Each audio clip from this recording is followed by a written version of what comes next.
Hey y'all, guess who's back with another episode this weekend? Hey, it's your girl Stephanie with another episode of the Hardy Wrestling Podcast. And I'm making this up. Either way, it's a bonus episode of the Hardy Wrestling Podcast with your girl Stephanie Hardy. So I'm talking about everything. In this episode, I'm talking about everything I love from wrestling this week in a throwback segment like I used to do, where I talked about everything that I found interesting from all three shows, Raw, NXT, and SmackDown. Then I have a stellar interview with the thick-thighed, one-eyed wrestling warrior, the WOAD. Like, this conversation is really good, and I hope you guys get into it. And then, of course, I have more information about the show next Saturday. The BellaDonna Division Genesis is taking place at the Gaston Mall. So sit back, relax, and listen to this bonus episode of the Hardy Wrestling Podcast. Catch the vibe.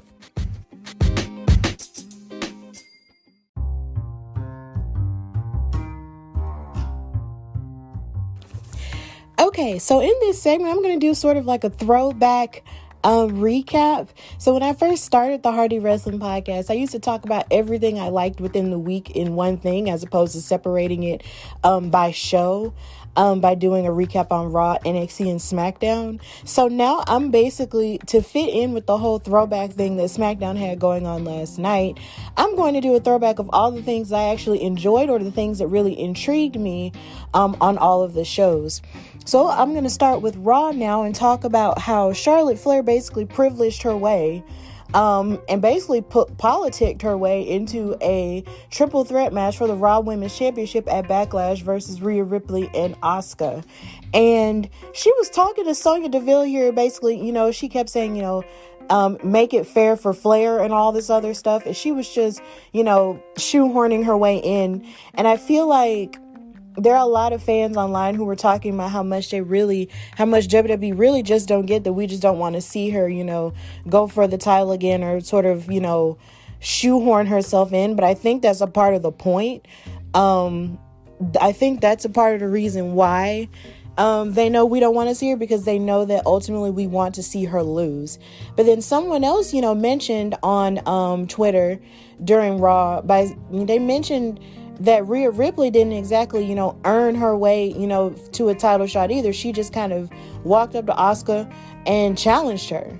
So why is it any different, that Charlotte, does? Like, why are we, angry at Charlotte doing it when essentially Rhea Ripley did the same thing to Asuka at WrestleMania?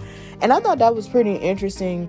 That's an interesting dichotomy there. But I'm hoping that at Backlash, Rhea Ripley can, win and sort of prove herself, as a new talent here on the main roster. And then there's the fact that her and Asuka, of course, have that history, from WrestleMania, but then her and Charlotte have an even more checkered past, because Charlotte was the one who beat her for the NXT Women's title last year. So I'm hoping that Rhea Ripley can pull off the win here, but Charlotte Flair as a heel is just absolutely wonderful. Like, it's a really good fit for her, even though she's still getting on my nerves that she's giving off, major Karen privilege vibes, but it's just still really interesting. And then to also see Sonya Deville continue to undermine Adam Pearce's authority, it's just really amazing too, because it's just like I'm just wondering and just waiting for the day that Sonya actually really does just take over. And I'm really here for it, because I just really love watching women in charge. And sort of speaking to the whole throwback thing, it just sort of reminds me how when I was a kid, I watched, Stephanie McMahon, be in charge and be the general manager of SmackDown. So you can only imagine how cool it would be to see Sonya Deville be the WWE official of both of the shows. Like, that would be really cool to see, even though I love Adam Pearce though. I loved the addition of him, but Sonya taking over is just really interesting. And then speaking of Sonya, Lily was watching her, like the little rag doll that Alexa Bliss has. She was watching her, and I'm wondering if she's gonna try to take over her or try to beat her up, so Alexa could possibly take over Raw, or something else is gonna happen there. I have no clue. And then there was the Eva Marie shock that I talked about in my previous episode that I released, and how amazing and how crazy that was over the past couple of days.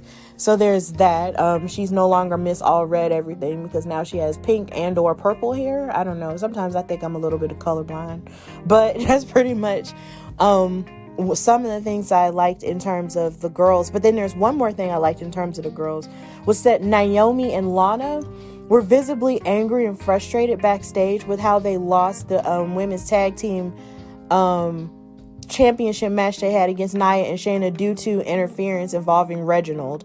And I feel like it's kind of weird how sometimes they'll have Reginald out there, but then other times they won't. But then it's just like when they do have him out there, it's always to make some type of screw job finish. And I feel like Naomi and Lana are now just getting really angry because it feels like they're constantly fighting them over and over again to no avail. But it's so hard to root for them when on SmackDown you have Natty and Tamina trying to go for them as well. So it's just kind of like, which one of these girls is, eventually going to take them out if they can take them out? Like, it's just kind of interesting. But at the same time, I do want to see more aggression from Naomi because I hadn't really seen that type of aggression from her since, I want to say maybe 2014, 2015, right around the time the women's evolution was starting and she was heel. So I think this will be really interesting, for her and Lana. Another part of Monday Night Raw that I found interesting was the fact that Shelton Benjamin and Cedric Alexander officially broke up their tag team after they suffered yet another loss to, I believe, Lucha House Party.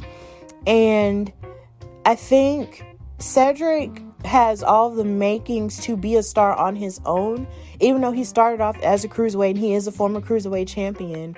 For a while before he had joined the Hurt Business, he was just kind of stuck, in limbo.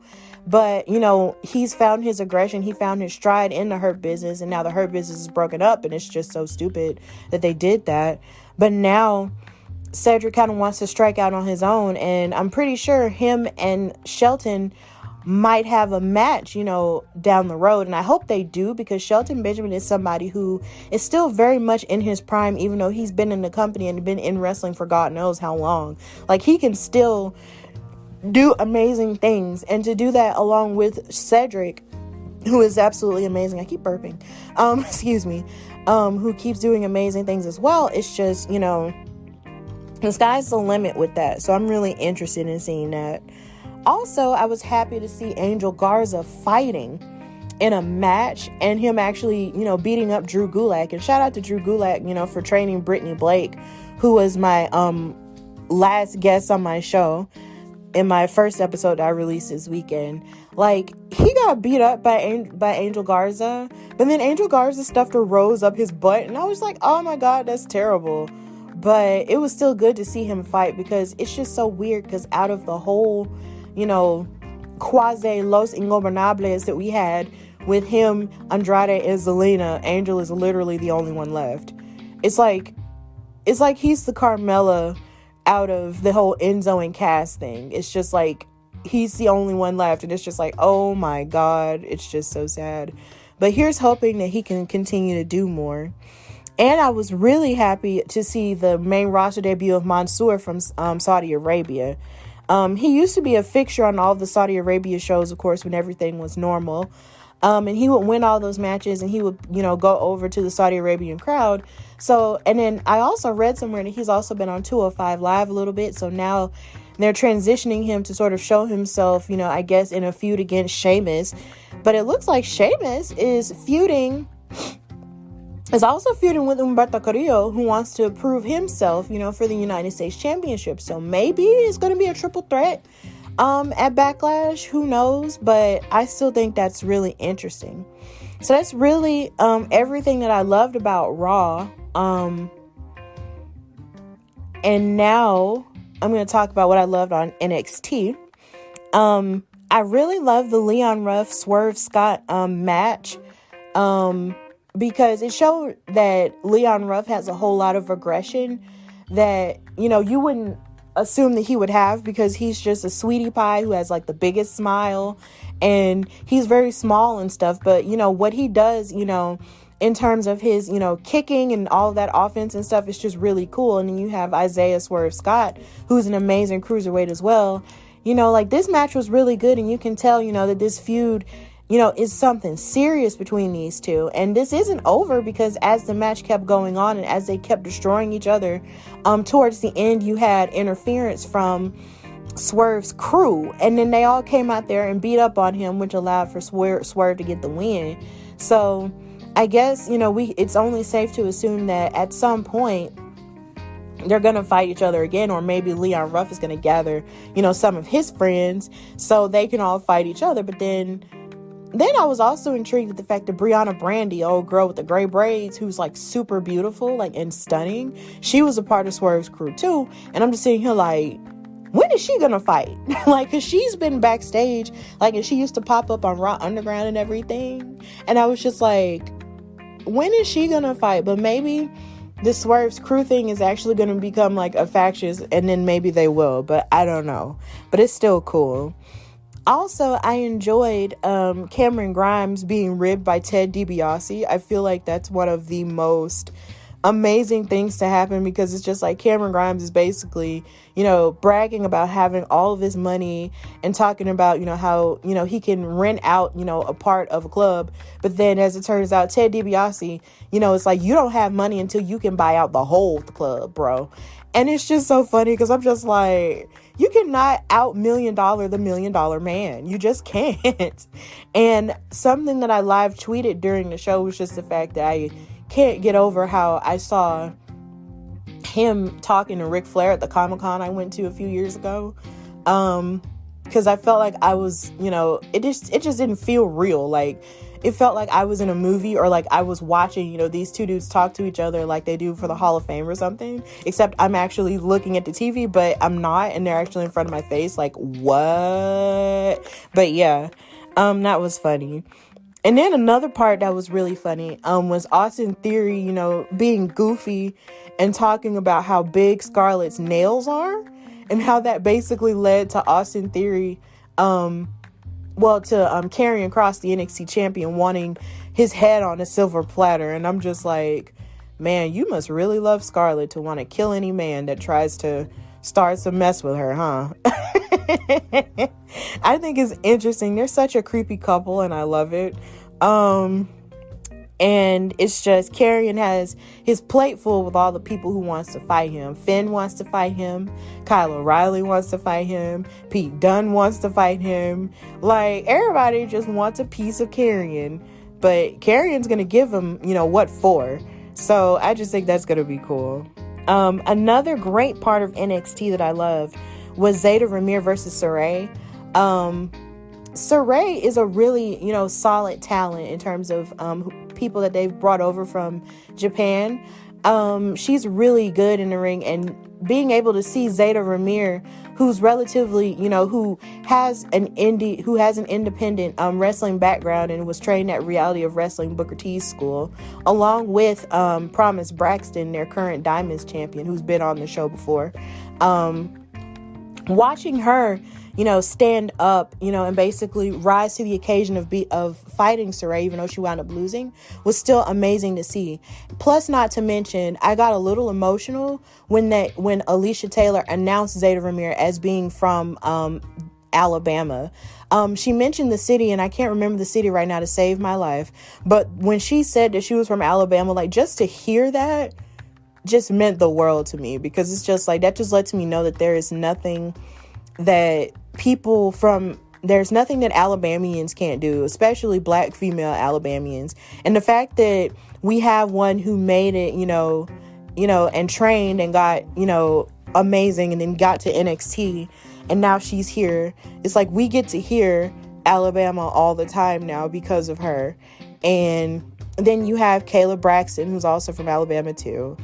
And hopefully one day I'll get there and I'll be from Alabama, and then we'll just be happy and just cry together. And yeah, just know that Alabama deserves we're on the come up, guys, and it's just beautiful. It's wonderful. So after that, I also really enjoyed the main event, which was Team Black Moon. That's Ember and Shotzi Blackheart versus The Way and Candice LeRae and Indy Hartwell, in that street fight for the NXT Women's Tag Team titles. And that match was absolutely stellar. Like, they were treating each other like wrecking balls, running into each other, running into tables and all that other stuff. It was incredible. I suggest you go watch it. Like, please go watch it if you get the chance. I was happy. I was kind of bummed out because I love Ember and Shotzi as champions. But at the same time, I was happy that Candice LeRae and Indy Hartwell were able to have that moment to win, because Candice LeRae has never won a title in NXT, and she's been there for so long. And that really surprised me. It's just like, her husband has gotten almost all the titles, if not all of them, for on the male side. But then she has never won the NXT Women's Championship, and now she's won the Tag Team Championships with Indy, and this is her first one too, so it's just kind of like, that's amazing for them. And then I thought that somehow or another Dexter was going to like distract her, or maybe she was going to get distracted, or whatever, but he didn't come out there, and there was no distraction with them.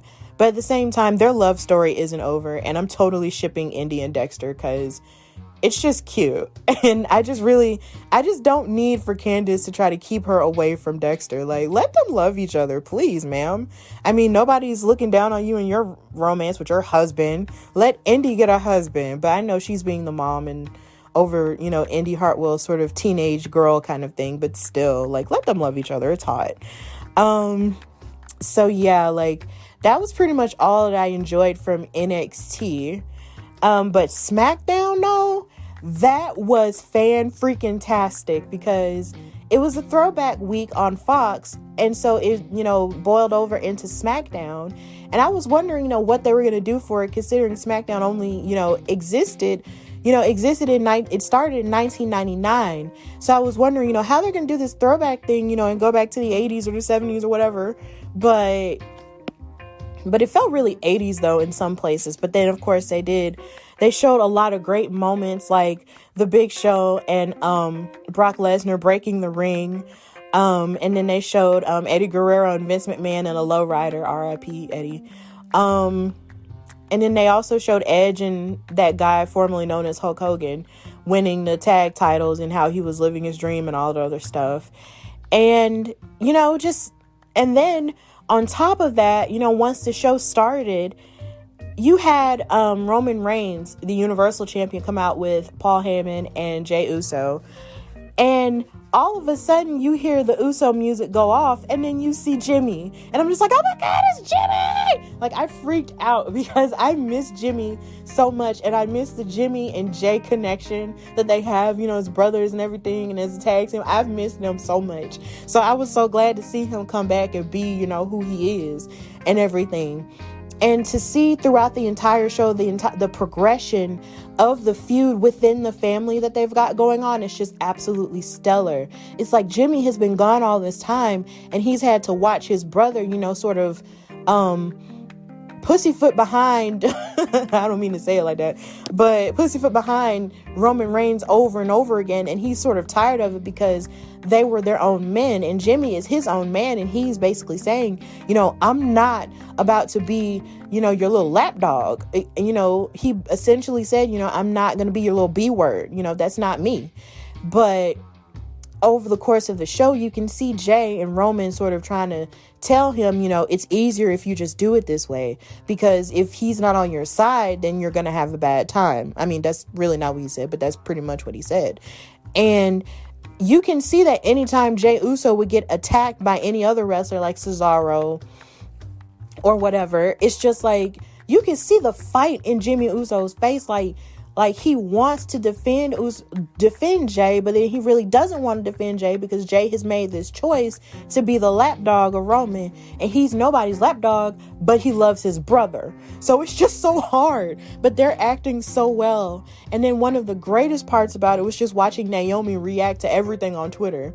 She actually tweeted, and actually said, beat his behind and come home, baby. And I'm just like, girl, I love y'all. I love their marriage. Like, I love it when people on Twitter who are, married to other wrestlers could just be thirsty with their marriage thirst. And it's just so cool. Like, that's the type of thirst that I aspire to. y'all pray for me. Pray that one day I'll, get married and have those moments. So yeah, like it was just throughout the whole show, it was just really good to see, them throughout do all of that drama, and it was just weaved in and out of the show. Plus, I really loved how Teddy Long came back, and I just wasn't expecting it. And then he made like a 10-man tag team match and all of that. And I was just really happy to see him. And shout out to him for actually coming on my show a couple months ago, because he really doesn't do podcast interviews all that much due to some stuff that happened in the past. But the idea that he actually came on my show, just blows my mind to this day. And just watching him on TV, just sort of proves like it just sort of made me feel like, man, like I really did talk to him, like, oh my God, like it's amazing.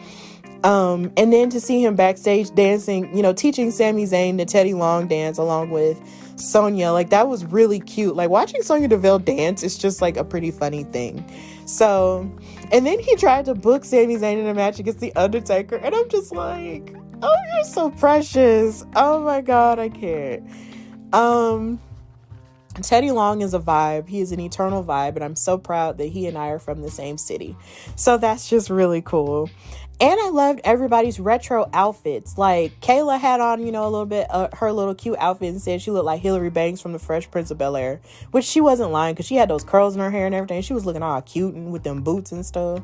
And then you had Michael Cole and Pat, dressed up, in their commentator clothes, kind of like they used to, in the I want to say in the 90s or in the late 80s, early 90s. Like that was really cute. And then they had those microphone covers that had WWE with the retro letters, and then it came on, and then SmackDown came on in the retro way that it used to with the current slogan. And I was just like, oh my God, I love stuff like this. Like I am a sucker for nostalgia.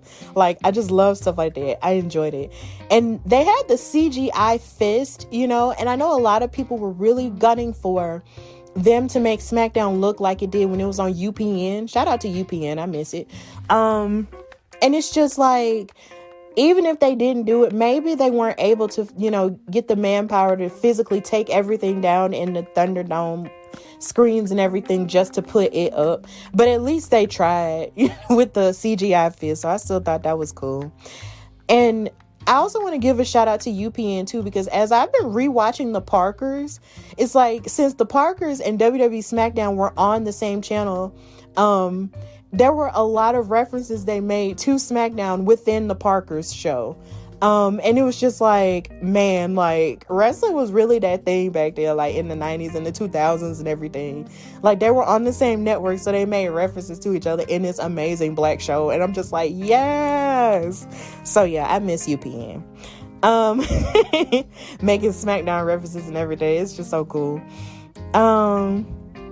And then they also show commercials for Ico Pro and the old WWE ice cream bars. They had a commercial with Hacksaw Jim Duggan, and he ate the ice cream bar and it made a crunch sound. And I was like, whoa, it used to crunch? And Dad was like, yeah, it had a cookie inside.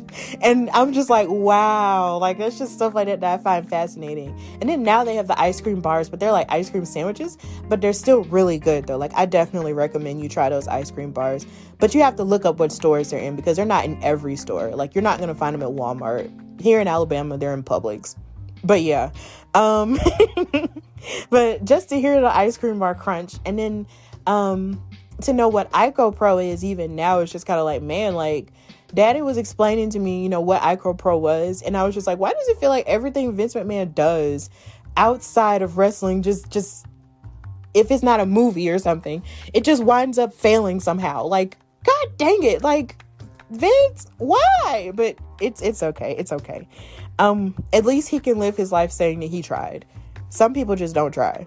So that was really cool. I love that Cesaro now has a chance to fight for the Universal title, even though I feel like there's going to be some shenanigans, thrown in there. But I'm just really happy that Cesaro's going to have his chance at a giant title like that, because he's never had an opportunity. And I wish, he would win it. But with Roman Reigns being as Roman Reignsy as he's being lately, I just don't think it's going to happen. But I really would love if Cesaro could win. But you just never know. I'm just glad he's getting the opportunity. And then another thing that I liked about SmackDown was Bayley, and her new hairstyle, which I think is really cute with the crinkles and stuff. It's kind of wild, but it's still cute. And then she came out to throw shade, to give praise and throw shade at the women's champions of the past, like Alundra Blaze and Jacqueline, and Trish Stratus and Lita, who she called her heroes. But she basically said that they weren't as good as champions as she was. And then she mentioned Bianca Belair, dead last or whatever, and proceeded to call her insecure and, and making it seem like, I'm just going to use all those insecurities to beat you at Backlash because I'm the better champion. But Bianca Belair came out in her shining outfit and everything and basically said, I have confidence, and I am not insecure because I know I'm the EST and I'm going to beat you up. And so Bayley just starts laughing at her. Like, she just keeps taking her as a joke, and it irritates me. I'm just like, I'm gonna need for you to stop laughing at her like she's funny, because Bianca is funny, but she's not that funny in terms of you undermining her and stuff like that. Like, stop laughing at her like she won't beat your behind. And then it was funny because when Bianca was cutting her promo, she said that she's living her best life. I was just like, yes. Like, everything about Bianca Belair just makes me feel so seen. But then Bianca proceeded to beat her up, after Bayley tried to attack her. But then Bayley got the best of her and then stepped on her braid. And then also not only just stepped on her braid and stomped on her face, she tried to yank her by her earring. And I'm like, no. Is Bayley trying to act like Randy Orton did with Jeff Hardy and his ear gauge? Because you don't snatch those big earrings out of a woman's ears, because that's damage. That was making me scared. But, I'm looking forward to watching them fight again, because we know Bianca Belair is going to tear it up per usual and retain her title. So it's going to be cool. So that's pretty much everything I liked about wrestling this week. And I hope you enjoyed this little throwback section where I know I kind of ran through 3 shows all at once. But I'm not going to keep doing that. But I just wanted to do that for the sake of trying something different. So that's the end of this segment. And now we're going to go to our interview with the WOAD.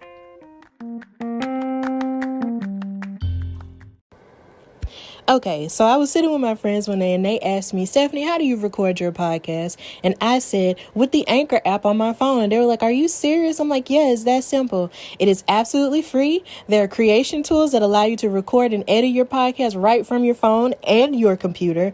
And it will distribute your podcast for you so it can be heard on Spotify, Apple Podcasts, Google Podcasts, and many more. You can also make money from the podcast with no minimum listenership.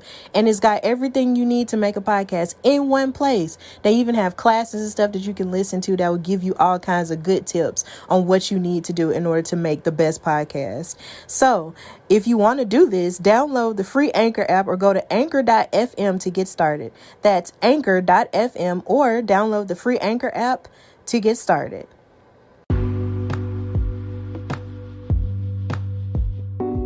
Today, she is known as the one-eyed, thick-thighed weapon of all destruction, otherwise known as the WOAD. How are you, ma'am? I'm great. How are you? I'm doing good. So I'm going to start off my interview by asking the question I ask all of my guests is, when did you fall in love with wrestling? Well, I've been watching wrestling. I can say I think ever since I was 3 years old. I cannot remember a time when I wasn't watching wrestling. My grandma used to watch it. It was right here in Atlanta. With WCW, they used to run their shows. So I've always been a fan. I've always loved it. And ever since I was 3, ever since I saw Macho Man Randy Savage jump off and give his famous elbow drop, that got me hooked. That's like my first memory of wrestling. Oh, that's cool. Something like that. It's so funny you mentioned your grandmother and how she sort of started you to watching it. I have this theory in the back of my mind that deep down inside, when it comes to wrestling fandom, it's like Black families have a tendency to start something off that either tends to cut off or keep going down different generations. So I really feel like somehow or another that should be talked about a little bit more, But then again, I'm not sure if every Black person or every Black wrestling fan has had that experience or not, but I feel like that's the thing that should be explored a little bit more. Well, I think that's definitely something that can be taken in consideration, because, you know, our grandparents, you know, they were around with the Hulk Hogan's, the Andre, the Giants. That's who they watched. So I'm pretty sure it definitely has an influence on future generations, for sure. Yeah, definitely. And it's just like when my grandma, like, she saw Ric Flair at the Boutwell here in Birmingham, Alabama, and Pat Patterson and all them. And then it's just like she exposed my father to it, and then my father exposed me and my sister to it. So it's just kind of a family affair type of thing. Yeah. And it's just really cool. So when did you decide that you wanted to pursue it as a career? I can say when I was 15 years old. That's when I've always loved wrestling, and I've always felt a connection to it. I always felt that I was meant to be a part of it. And, you know, growing up when I was younger, I was like, oh yeah, I wanted to be a wrestler. My parents thought it was funny because, you know, me being half blind, they're like, oh, well, okay, yeah, sure. You're a straight A student, but yeah, go get in the ring and let people knock you upside your head for a living, definitely. But when I was 15 years old, that was when it was solidified. I knew that was what I wanted to do. I knew that was something that I should make a part of my life, and that's something I feel that I was meant to be, and something I feel like I can make a change in. So yeah, and ever since then, that has always been my dream. You know, it's funny you mentioned how your parents were just kind of like, oh, you're making straight A's, but go ahead, you know, be a wrestler and everything. I feel like maybe a lot of people kind of had those conversations like with their parents, like, oh, I'm gonna be a wrestler. They're kind of like, huh? Because that's not the average thing that you hear people say. Like, you hear people say, definitely oh, is not. I'm gonna be a doctor, or I'm gonna be a lawyer, or different other things like that, or I'm gonna be like a dentist or a model or something. But they don't ever, you never think wrestling is gonna come out of your child's mouth. So yeah, were they supportive of you in that? Not at all. No, not at all. Like, -0, you know.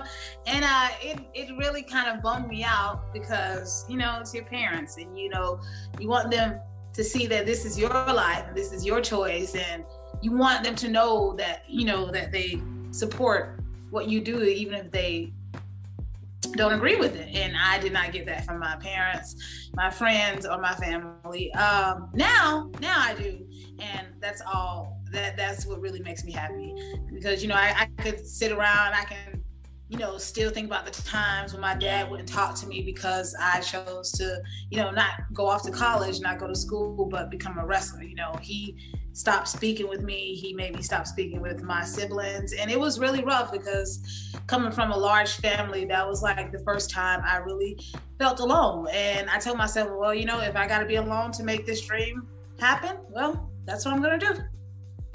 And that's a good thing that you persevered, you know, even through those hard times. So I can't even imagine being cut off from your family like that. But, you know, at least now they really do support you in that now. Because I think that sometimes people don't, it's like they don't support you maybe because they don't understand it. But then it's like once they see that you're flourishing at it, they tend to turn around and look and see that it's making you happy. So I'm glad that they are supporting you now.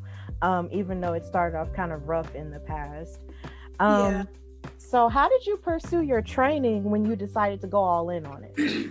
Well, see, growing up, I just watched, you know, what was on TV, WCW, WWF, you know, Monday Nitro, all that. So I wasn't aware of the independent scene here in Georgia. And I just started looking up wrestling schools in Georgia, and there was a local school here right in Atlanta that was owned by, I think, Curtis Hughes. And I went there, and I was very disappointed because it wasn't what I thought it would be. It felt like they didn't take me seriously as well, because, well, honestly, I'm not gonna sugarcoat it, because I was a Black woman, and I felt that they didn't see much success in me. You know, I'm just gonna call it like it is, you know? Yeah, and, you know, I felt that they were putting more time and effort into other students and not me. And, you know, I met my real trainer, Jay Fury, up there, and he told me, he said, if you really want to train, if you really want to become a wrestler, then come to BCW. And I left that school and I went to Platinum Championship Wrestling, and I trained there, developed my character work, find out what works best for me, I found out what works best, what techniques I could use to make myself better. And after that, I started training and wrestling on the road. And then I went to other training schools around Georgia.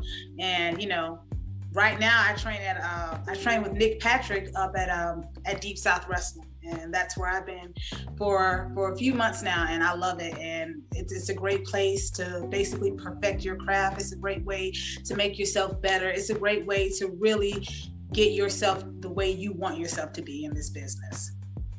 Okay, so it looks like you got a diverse amount of training, even though you started off at a school that didn't necessarily value you as a student because you were a Black woman. And it is okay for you to say that here on the Hardy Wrestling Podcast. You are in a safe space. We're both Black women. I get it. So I am I'm disappointed in the idea that they didn't see any value in you at first, but I'm glad that you continued to persevere through that and then find a place where you did feel safe and where you were taken seriously as a student. The way I look at it, for years, wrestling has been, a white man's game. For years, since the beginning of the time. It may make some people uncomfortable to hear that, but that's the truth. Right. And me being a curvy Black woman wrestling in the South, it has not been pretty. It still hasn't been pretty. I feel to this day that Southern wrestling still hasn't really accepted Black women. I still feel that they're not used to how we work. They're not sure how to use us. And that's sad to say because, it's like this business is big enough for everybody. And you're telling me that you don't know how to use me simply based on my skin color? Like, does that really throw you much of a loop that, wow, just because this person is a different skin tone, oh my goodness, I don't know how to book them. Like, or you could just be a booker and, book, Yeah. But I feel definitely the South is definitely still has some things to work on. Like even now, if you look at Southern wrestling, I'm talking about states like, Georgia, Alabama, Tennessee, you don't see that many Black women. You don't. No. There are definitely some, but it's not, it's not as many. And I feel like we have to work 3 times as hard just to even prove ourselves, because I feel that for the longest, Black women have been used as talent enhancement. It's always to make the other girl look good. It's always to make, the other girl that's lesser experienced. Oh, but she looks cute in these shorts, or this, that, and the third. We want you to make her look good so she can be our champion. But and I've had my share of that. And instead of me getting angry and upset about it, it just made me work harder. It made me see that, this business, it still has some work. It still has some things that it needs to work on. So. Yes, definitely. And hopefully they can continue to evolve with how we see Black women, because definitely we're all not the same. We're not monolithic. So it shouldn't necessarily be as hard to book us now in the 21st century, because it's 2021 and we're all not the same. And we are right. When it comes to Southern wrestling, the more I'm learning about independent, there really only are so many of us, but I figure the further and the harder we work and the more we prove ourselves and the more doors that will open in terms of, this is just me sort of being positive and sort of manifesting that energy. It's just the more we put ourselves out there and the more harder we work, then the more positions that we will have to be on top. So I'm definitely glad you're speaking to that. And I was actually going to ask you more about that a little bit later on, but we can talk about it a little bit more if you like. So I'm going to ask you another question. How were you able to navigate training to become a wrestler, although you are half blind? It's definitely not easy. My whole left side is gone, So I have to find a way to not just even stand, but a way to position myself to where I'm able to see on my left side and on my right side, which is using my right eye. You know, it's definitely not been easy, especially, you know, trying to find my placement in the ring, working on myself, trying to execute my moves better. But I don't know, I guess I just roll with the punches. Like I said, I always felt that this was something that I was meant to do. And, you know, you wanting to accomplish your dream will never be easy. It just won't. Obstacles will be thrown at you left and right. Some of the hardest things you've ever had to do. Because me personally, just coming out and telling the wrestling world that I am half blind, you know, the first half blind female wrestler, you know, it's hard. It's physical, emotional, mental. It really is. But what I've learned is the fact that I have nothing to prove to anyone but myself. Every time I step in that ring, every time I go toe to toe with my opponent, I just try to be better than what I was last time. I try to have a better match than what I had last time. I try to be bigger. I want to be bigger than ever before. So I feel that, you know, instead of me just whining and feeling sorry for myself, I could, you know, go out and make history and kick some ass with my ass. Right. And I've actually watched a couple of your clips and everything where it seems like you sort of describe yourself as a wrecking ball. And when I see you, you know, in those videos, you know, smashing your opponents, you know, with your body, it's just like, yeah, that's cool. Because you rarely, if ever, see that in women. You know, so it's just like, so to see you doing that, you know, even persevering through, even with your half blindness, is just amazing, and it's an inspiration. Plus, I really love your eye patches too.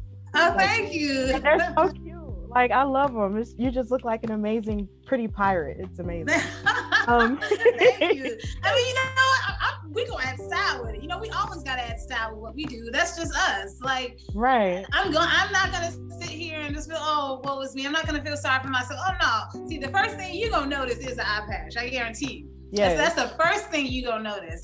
And you know, the fact that, you know, I get to wear this, it makes me stand out so much, and I love it. I really do. And I tell people, you know, the only thing that's fake about me is my glass eye. Mm-hmm. And yeah, so, and it's great that, you know, people always tell me, you know, it's, one of my wrestling friends, Theo, he told me, he said, it's not about what you see, it's about what you don't see when you look at the world. You know, coming out, you see curvy girl, big booty, you eye patch, and that eye patch gets you, because it's like, oh, wow, that's different. But, you know, once you see what I'm about, once you see me throw these buns of steel, once you see that whiplash from my opponent, you'll get like, oh, wow, she really, truly is the weapon of ass destruction. Right. All right. So, do you still find time to practice your craft, you know, even in the midst of the hustle and bustle of the independent scene? Because I know always I have to. I stay training. This is something one of my trainers told me, and something that I will always take to the heart. You can't be the best if you're just learning a specific training from one person. Mm-hmm. You know, in order to be the best, you got to venture out. You got to train here. You got to train there. You got to train with this person, and that way you can take things. You can take tips and advice and from everybody and put it into what, you know, what makes it best for you. Mm-hmm. So yeah, I want to train with as many people as possible. I want to travel to all the different schools. Because I can't, like, I'm the WOAD. I'm making history. So in order for me to make history, in order for me to set the bar high as hell, in order for me to set the standard for people like me, you know, I can't just learn from one person. I gotta learn from everybody. I'm never too proud to learn. Never. I'm always humble. If there's, you know, I ask for advice, and, you know, I just want to make myself better. Okay, so have you trained all over the country? I'm trying to. I'm definitely trying to. I just this past weekend, I trained up in Texas with Thunder Rosa and Holiday at the Dog Pound. So like that was great. That was so much fun. And despite all the storms and all the bad weather, you know, we went in. like I always do, because you have to, and not just for yourself, but for the other students that are there too, so they can see how it's done. Right. And shout out to Thunder Rosa, because she's actually been on my show before and she was absolutely amazing. And just everything that she's doing, not only in her own career, but also for the career of others with Mission Pro Wrestling, is just absolutely amazing. And persevering through all the storms, because Lord, the South and our weather god. Yeah. Ooh, it was bad. It was bad. Part of it. All right. So how has the culture of independent wrestling, treated you, through your evolution as a star? Well, evolution as a star, I don't think I'm a star yet. I'm trying. But, it definitely has its ups and downs. Definitely. Like, I'm not going to sit here and I'm not going to, crap on people or, try to get sympathy or try to feel sorry for myself. I think that everything I've ever experienced, everything I've ever gone through, basically molded me into the person that I am now.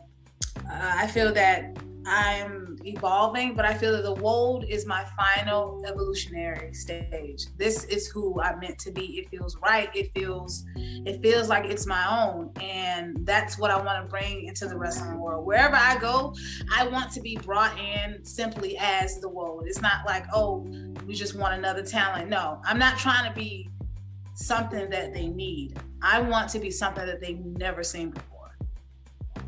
Okay. So do you also have a fan base as well? Like, are you building a strong fan base? Hope so. I mean, I have fans in France. I have fans in all over the world. And it's shocking because, I still feel like I have so much more work to do. And I know I do, because I never want to stop making changes for myself. I never want to stop building myself up. I always want to continue building, trying to go on to the next step of what more can I do? How can I get the world to know who the WOAD is? So the fact that I have people all around the country looking at me, it's great, and it's humbling at the same time, because it only makes me want to be better. Okay. I kind of noticed a little bit that you have a great following, because when I posted that I was going to have you on my show earlier on Twitter and Instagram, it was so many good things that people either said or retweeted, and I was just like, yay! This is I'm so great. glad. Oh wow. Yeah, like me too. I was just so glad.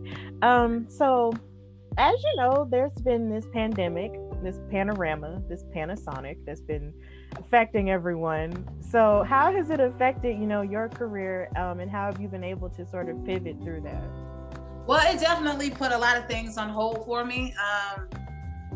Great opportunities, but I just look at it as, okay, hey, it just wasn't my time. I can't sit here and dwell on things. It didn't happen. But you know what, it also gave me time to really ask myself if this was what I really truly wanted to do. And with all the surgeries that I've had, with all the obstacles that I've gone through, this pandemic, it really, really, really let me see that I was on the right path. Like, I know a lot of people think that, oh, hey, this was probably one of the worst things that ever happened to us. Yes, it has. But in my opinion, I feel like it's also one of the best things that happened. It gave the world a reset button. And it gave me time to think, okay, if you want out, well, here's your chance to be out. Here's your chance to fade away. Here's your chance to go do whatever it is what you want. But if you want to stick to this, then you have to come at it full ass, pun intended. Like, you got to go all in if this is something that you truly want to do. And it is. So it just, honestly, I just train, I work out more, and, I just want to make myself better. And, wrestling recently, getting back in the ring, I 100% have no doubt in my mind that this is where I'm meant to be. That's good, because a lot of people, have been struggling, finding their footing and sort of taking this time to sort of question, are they in the right place in their life? Like, am I really doing what I'm supposed to be doing here on this earth? And it's making so many people, come to Jesus moment with themselves. But it's good to hear that you've been able to sort of pivot, and so many of my guests, since I've started the show, have talked about how they've been able to sort of pivot through this hard and sort of difficult time. So I'm glad that you're also one of them as well. So kudos to you with that. So you did kind of allude to this earlier in the interview, but do you have, I wanted to ask you if you believed it was harder for women of color, or specifically Black women, to pursue wrestling, and why do you think that is? And how? Oh, definitely. And how can it be helped? And how can it, get better? Honestly, yes. Like I said, even though times are changing, I'm grateful that times are changing. Yeah, we just had 2 Black women main event WrestleMania. I'm grateful to be a part of that. And the thing is with me is like, okay, what's next? Okay, instead of having our own, main event, which is great, how come we can't just be a part of the first ever women's main event? Why is it that we always have to have our thing? And don't get me wrong, having our thing is great, but it shouldn't just be our thing. We should be included in everything. Like there are some there are promotions here that in the South that barely uses Black women. That's sad to say, because like I said, it's definitely progression, but it's slow ass progress. And as much as I'll take slow progress over no progress at all, but yeah, I think definitely we need more, not just Black female wrestlers, but Black female announcers, Black female commentators, Black female bookers, Black female refs. Like, we need it all, because if we don't hype ourselves up, no one will.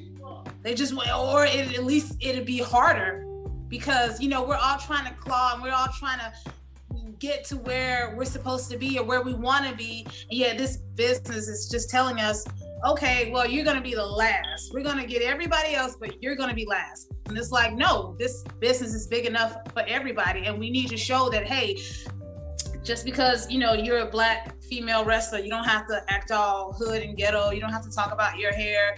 If that's what you want to do, that's fine. But you don't have to be the stereotype. People look at me and it's like, wow, yeah, of course, I know you're going to stare at my behind, but you know what else you're going to do? You know what else you're going to do? You also talk about it when I knock somebody the hell out. So yeah, okay. You want to say how big my butt is, but you know what these bouncers still can do? These bouncers still can withstand the hit of a steel chair. So yeah, so trust me, definitely we need more Black women in every aspect of wrestling, not just in wrestling, but in this business. I feel like the more that we show that, hey, we're not all the same, or hey, we don't have this one gimmick, or hey, we don't need to be the token Black girl, I think that we can definitely help future generations. All of that is really good that you said that, because I was just talking on my last episode about how I feel that there should be more women as a whole, but also definitely Black women behind the scenes, outside of also just being announcers, being commentators, and being, writers of stories and stuff like that. Because sometimes I find that in wrestling, with most of the writers sometimes, and most of the people behind the scenes being men, it's that they sort of show women from only one perspective, or from the male gaze, as opposed to from the female gaze. And I feel like all around that needs to happen. There needs to be, a shift of women being in these positions, so there can be more diversity in how women are perceived, not only in the independents, but definitely in the mainstream as well. And then you mentioned the main event of WrestleMania, which was Sasha Banks and Bianca Belair. I loved it very much, and I was very proud of those girls. However, I loved how you mentioned that you wish that they were just in the main event, the very first female main event. I felt that way too, because a part of me felt that Sasha and also Becky and Charlotte should have been the main event of the WrestleMania in Texas, because the main event that they did have, which was Triple H and Roman Reigns, wasn't up to par with that match at all, in my opinion. And if they were going to have a main event, then that one should have been it. And if they were going to have the first women's main event, it really could have had, more diversity in it, as opposed to just, Becky, Charlotte, and Ronda. As much as I love those three, deep in my heart, there is a little bit of a slow progress when it comes to Black women in those, positions. And I'm so glad that you mentioned that, because that's something I've sort of been holding back in my mind, but I don't really talk that much about, but I never really like said it out loud. And I'm glad that you brought that up. Yeah, because it's like, you know, people, it makes them uncomfortable to talk about. I'm like, good. It should make you uncomfortable, because you know it's the truth, and the truth is uncomfortable. Like somebody, like I posted a clip on my social media after the main event, and I was, and you know, someone commented, they was like, oh, it's not about color, you know, it's about the fact that the WWE, these were the only two girls that could live up to that. I'm like, no, it's not. Right. There were plenty of black women back in the day. You telling me Jazz couldn't pull that off? You telling me Jazz cannot pull off a main event WrestleMania? You gonna sit there? No, are you kidding me? You telling me Awesome Kong? You really gonna sit there and tell me Naomi couldn't have done that? Like, no. And then you know, they may not like to hear it, but yeah, a lot. I truly feel that wrestling has missed out on a lot of those Sasha Banks, Bianca Belair main events, simply because they didn't believe in black women. Right. You know, and it's like you can't, you know.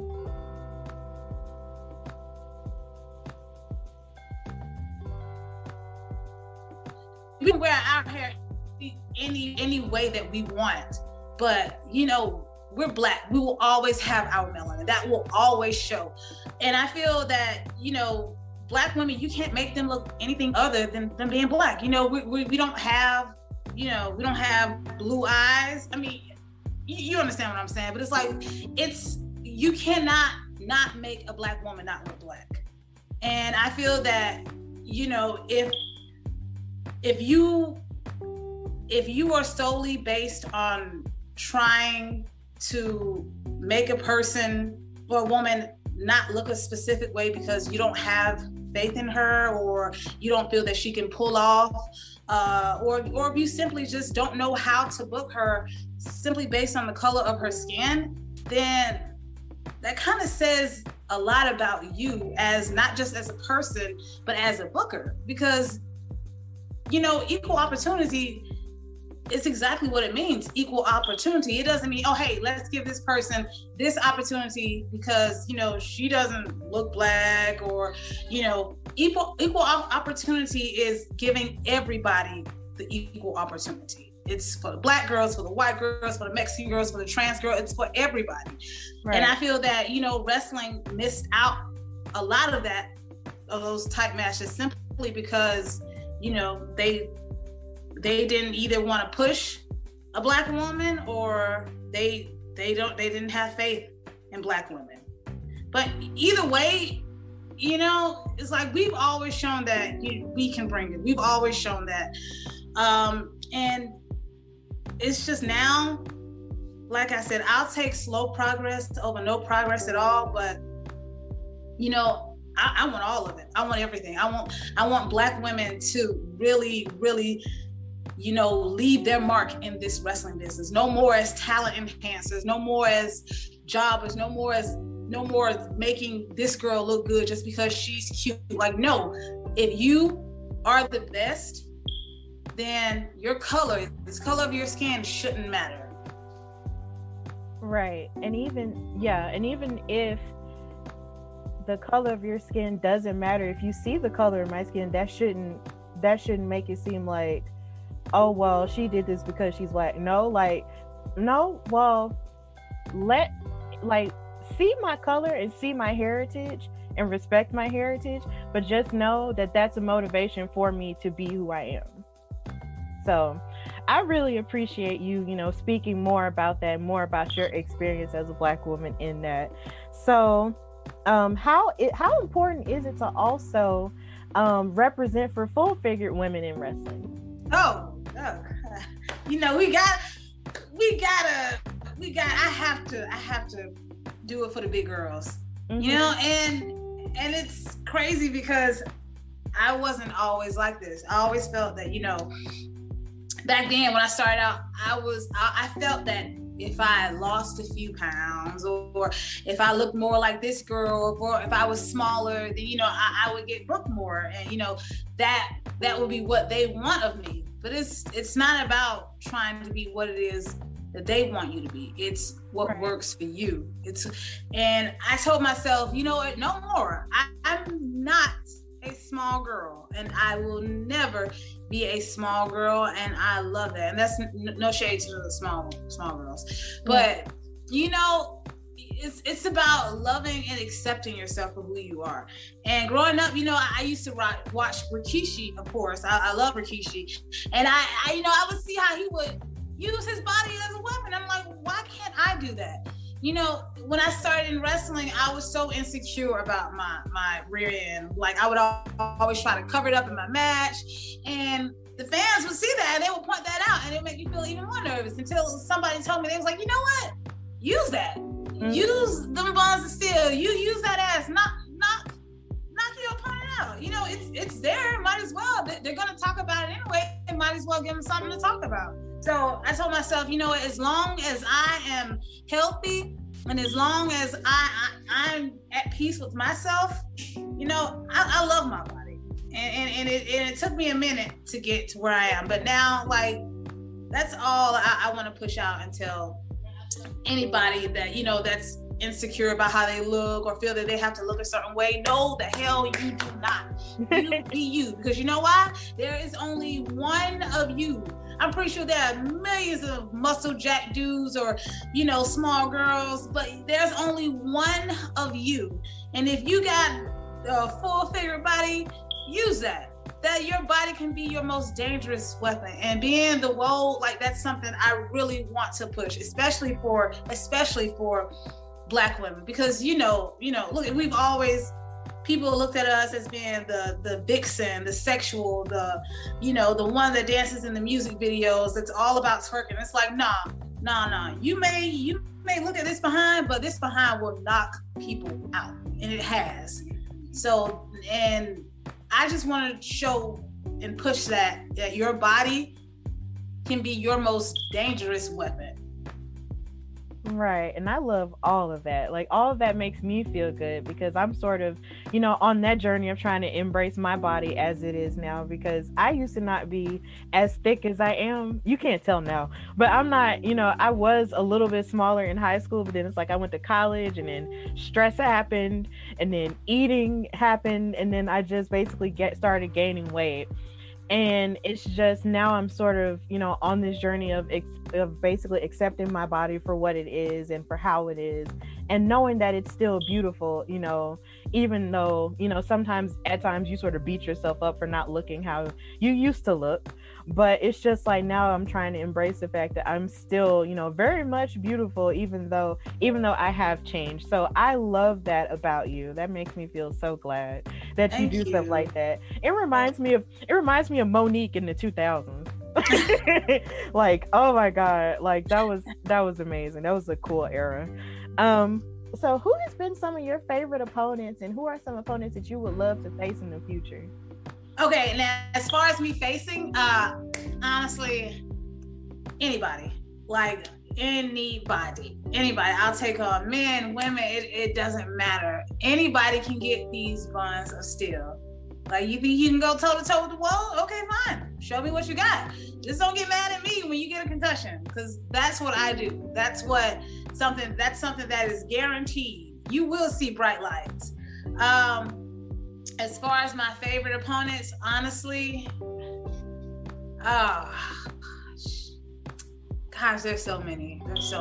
I love, honestly, going toe to toe with Genocide has been some of my favorite matches to date.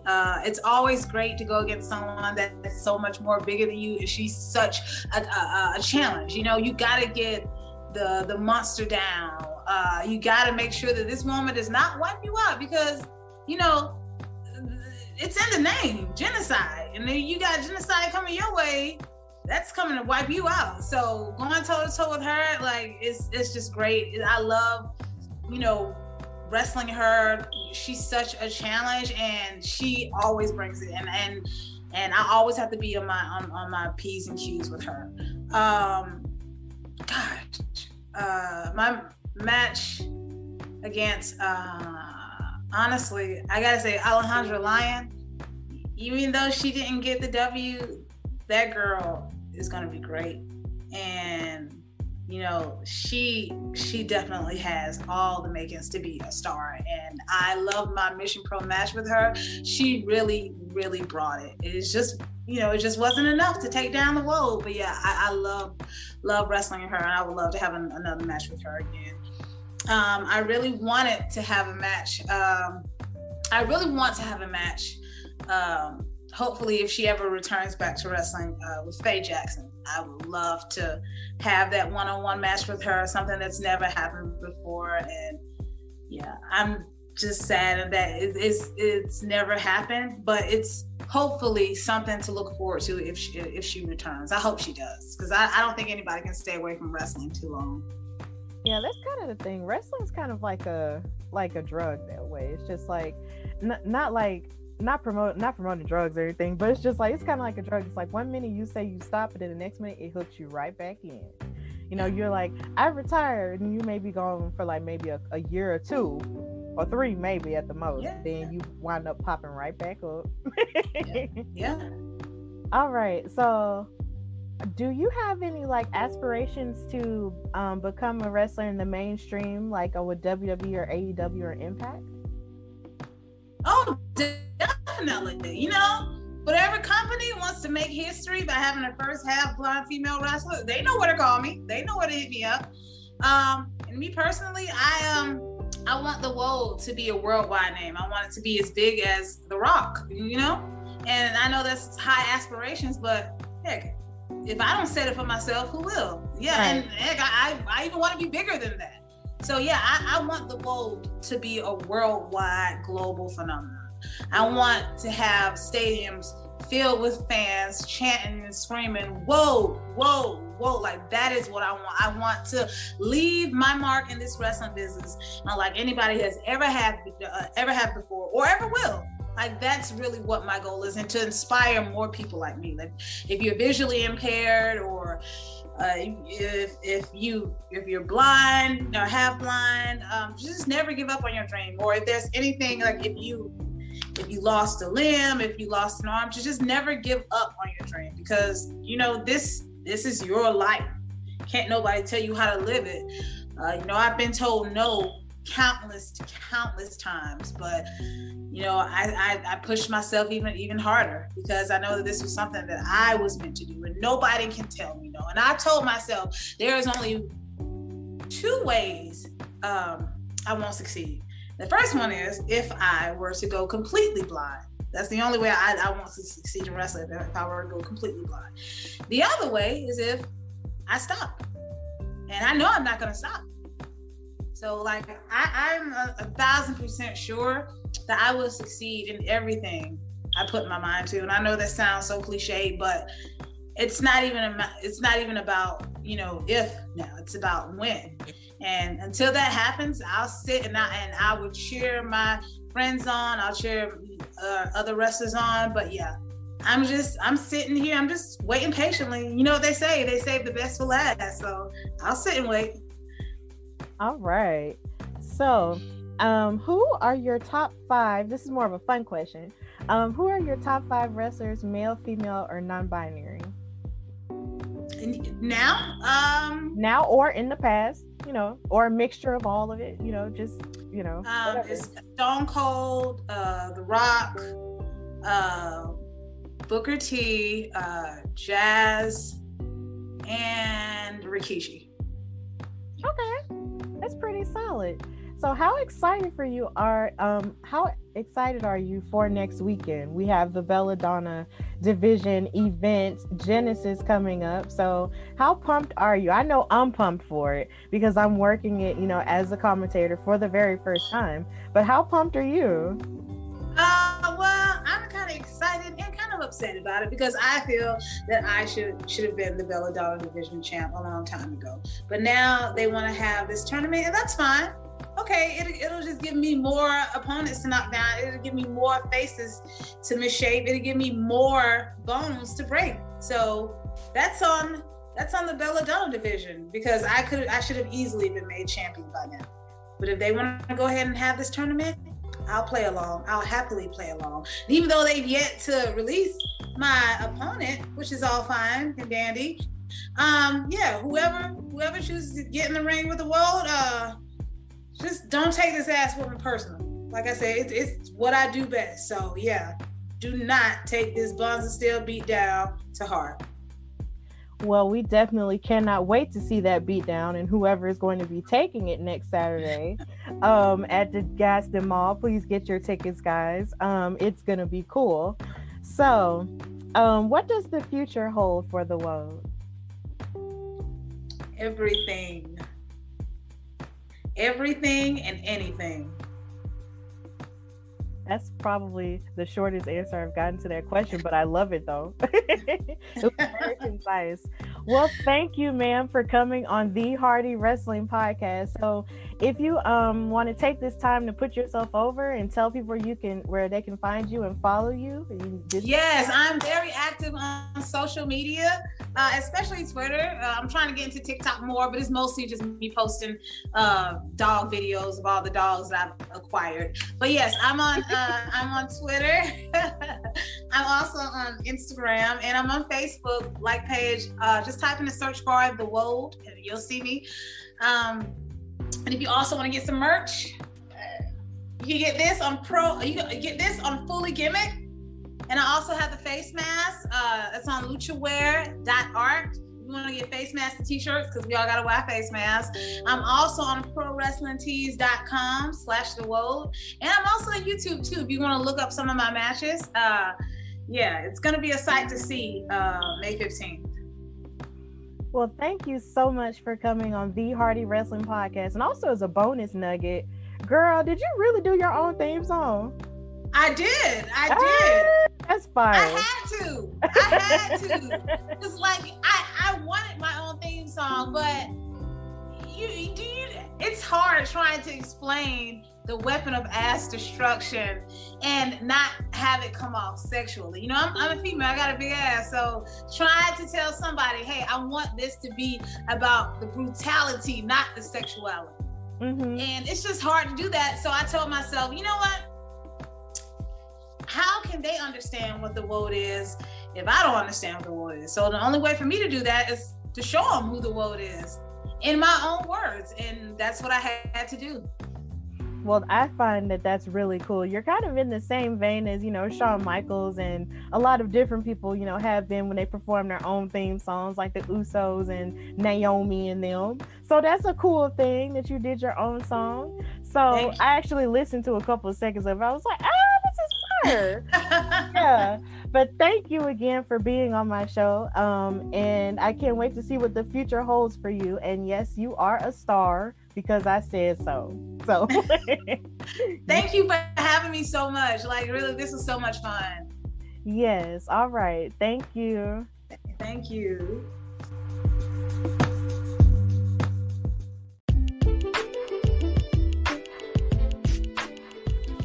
Okay, so since I had the amazing Casey Dillon on my show, and I want to thank her for coming on the Hardy Wrestling Podcast, I want to take this time to actually put over this event a whole lot more, and I'm going to be doing it within the coming weeks leading up to the event. So, the BellaDonna Division is one of the first all-female women's promotions in the South, and I'm so proud that it's taking place in my home state of Alabama. Whoop whoop, sweet home Alabama. Roll Tide, roll. I'm not a Crimson Tide fan. I just say that because it's just in my bones. Either way, I'm just really excited that this is taking place in Alabama.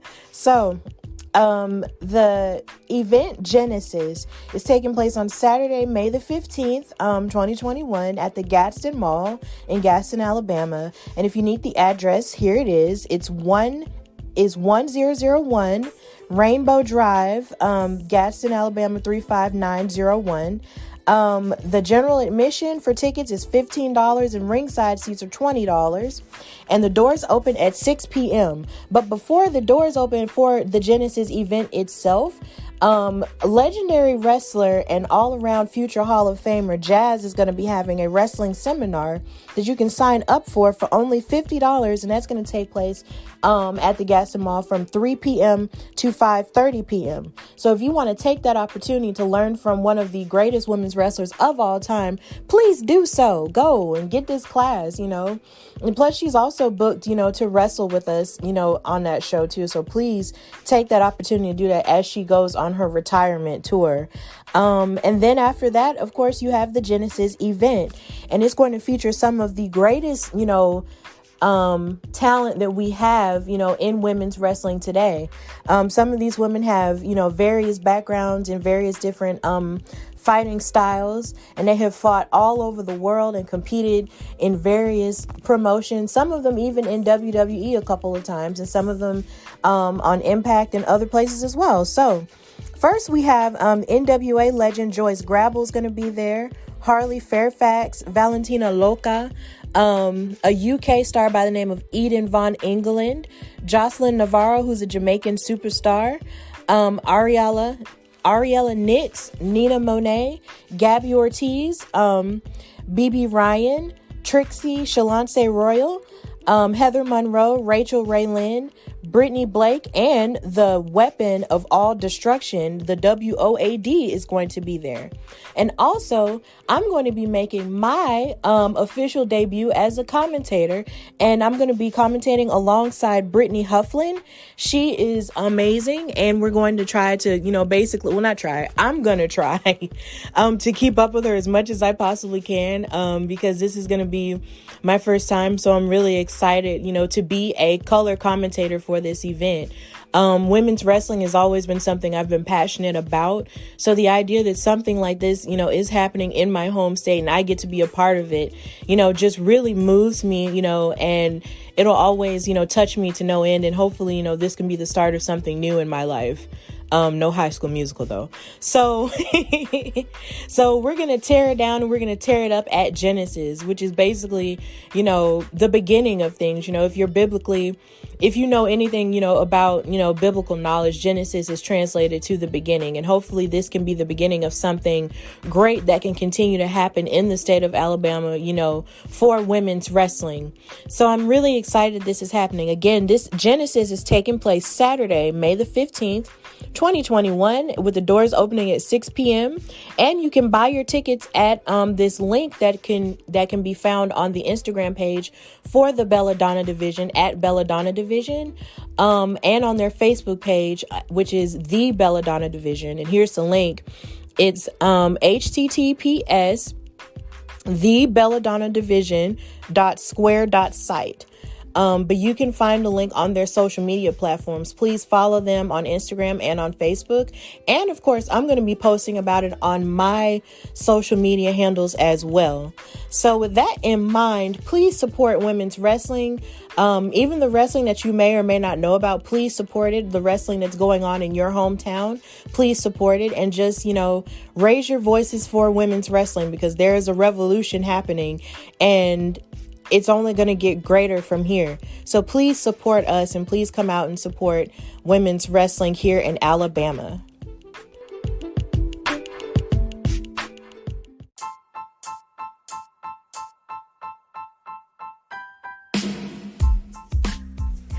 All right, so thank you for listening to both of my episodes that I put out this weekend, featuring two amazing talents that's going to be on the BellaDonna Division show, Genesis, next weekend. And I have the pleasure of calling them as a first-time commentator, so I'm really excited to talk about these girls and put them over alongside my partner, Brittany Nicole. So if you have a mind to, please support the show. I'm definitely looking forward to this opportunity. I'm really nervous, but I really hope that I can be the best color commentator I can be at this point, and hopefully continue to have jobs like this in the future, because you just never know. Maybe one day I'll be, you'll catch me on WWE or Impact Television as a girl commentator. Like, who knows? So thank you for listening to these episodes. And like I say, as I say, you can follow me on Instagram at Hardy Wrestling Podcast and on Twitter at Hardy Wrestle Pod. And You can listen to the show anywhere you get your podcasts. That's Apple Podcasts, Google Podcasts, iHeartRadio, Spotify, my YouTube channel, Hardy Wrestling Podcast, and just anywhere else you can get them. So with that in mind, I thank you so much for listening to the show, and I thank you for being supportive of the show continuously. And I just hope to just continue to give you the best that I can give, because I got a lot of cool surprises coming up within the next couple of weeks.